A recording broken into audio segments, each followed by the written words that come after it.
February the 10th. Who else is looking forward to the Super Bowl?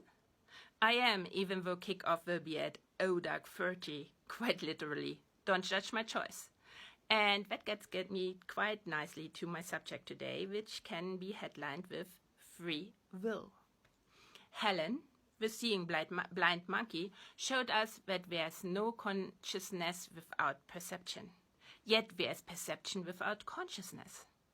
Meaning, when you are aware of seeing something, you are conscious. But that's the exception. Most often you are perceiving things without being aware of it. You even read and learn things without being aware of it. Make that most of the time. And something funny is going on here. Of course, there's an experiment to explain. In this case, the researchers smuggled 2 images into a short video sequence that they showed their participants. Both were photos of men. One was labeled rapist and the other philanthropist. The length of exposure to the pictures in the video sequence was only milliseconds, not enough time for a human being to consciously see them, not to speak of read what was written on them, what happens in a completely different area of the brain. Later, the same participants were shown the photos, this time without labels, properly. They had all the time in the world when they were asked to decide which of the 2 men, both of them unknown to them, they preferred. The results weren't even close. The participants in the study decided for the man who'd been labeled philanthropist by an overwhelming margin. There's so much to learn from this, but it's what happened next I'm most interested in. The participants were asked then what guided their decision. I mean, remember, they hadn't really seen the images, nor did they know the man. But they all had a story what they made up on the fly to rationalize their decision and make it thereby their own. This storytelling to keep up the pretense of an uninfluenced decision also happened in a completely different test. At that occasion, the subjects were given a questionnaire on the basis of which the researchers could determine their political home, on a scale from conservative to progressive. When they returned 2 weeks later, they were given a similar questionnaire. The only thing different this time around was the smell in the room. It was bad. Imagine sewer meets trash can that has baked in the sun for a week. Under these conditions, they were suddenly far more conservative.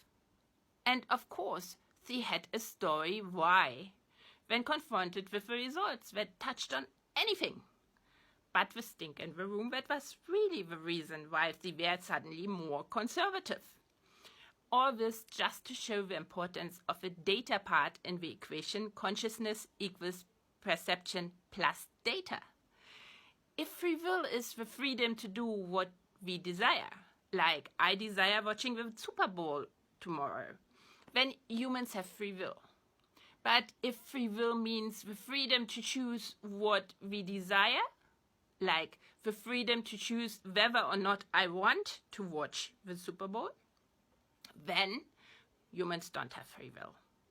There are thousands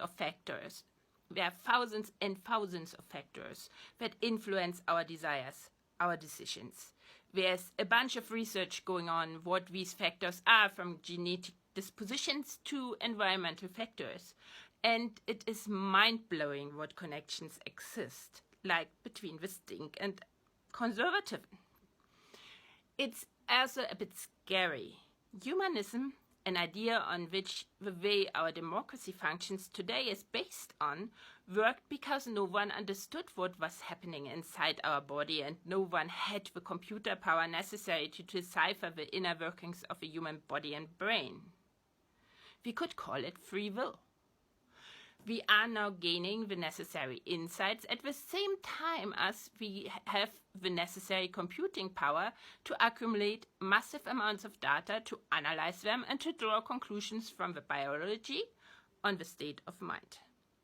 They are still guesses. But because we don't know ourselves well enough and are conditioned not to ask the question about the origins of our desires and choices, these guesses are still better than our own. Good enough to manipulate us, something we don't believe even possible since free will. Real freedom for humans is not something we have. It can't be, as consciousness equals perception plus data. You can subtract the perception, but not the data. Real freedom is something we have to work for, by asking questions and by thinking. If you want to be happy, that's the work you need to do. And for that you need to think. You must make a habit out of thinking. Turn thinking into a movement. Like, comment and share. And as always, thank you for gifting me with a few minutes of your most precious, your lifetime.